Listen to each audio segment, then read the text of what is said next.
here's something you are not going to hear on the mainstream media. What you do hear is warmongers arguing that we must protect Ukraine because it is a quote-unquote democracy. But they're lying. Ukraine isn't actually a democracy.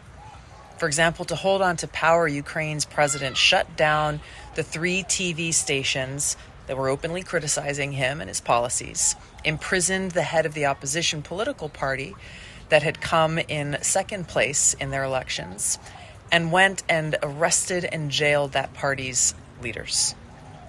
This is exactly what Putin has been accused of doing. But Ukraine did this all with the support of the United States. So I'm just trying to think, because I think it's a fair question as an American, what's in this for me and my neighbors and the rest of us? And all I'm getting is that we can feel morally satisfied because we hate Putin. Is there something that I'm missing? No, I don't think you're missing anything. The reality is that these sanctions don't work, whether they were put in before or now or later. These sanctions don't work. What we do know is that they will increase suffering and hardship for the American people. And this is the whole problem with the Biden administration. They are so focused on how do we punish Putin that they don't care and are not focused on what is actually in the best interests of the American people. So when Biden stands there and looks directly into the camera and says, you know, defending freedom will cost us, what he really should be saying is looking directly into the American people's eyes and saying, this will cost you.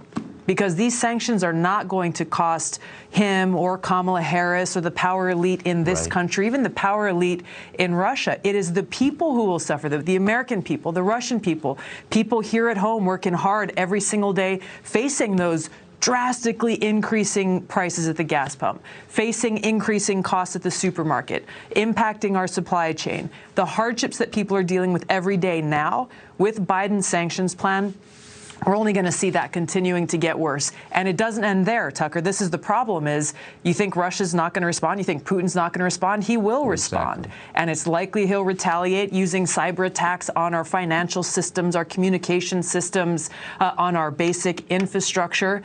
Biden will then be forced to respond. Putin will then be forced to respond. So we end up in this endless tit for tat that leads us where? To this looming threat and likelihood of this thing going nuclear.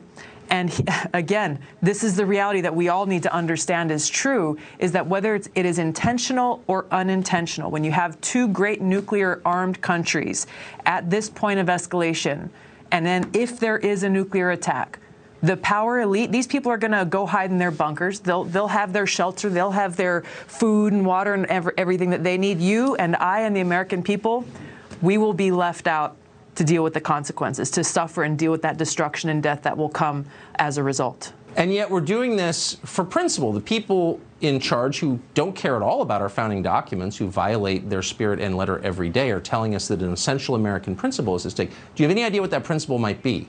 That therein lies the hypocrisy, Tucker, is they're saying we are doing this in the defense of freedom, in the defense of democracy, but these are the very same people who are working to undermine our own freedoms and our own democracy right here at home. I have a hard time seeing how they actually say these things with a straight face to the American people when they clearly don't care about these principles right here at home. They don't care about defending them. They don't care about the well-being of the American people.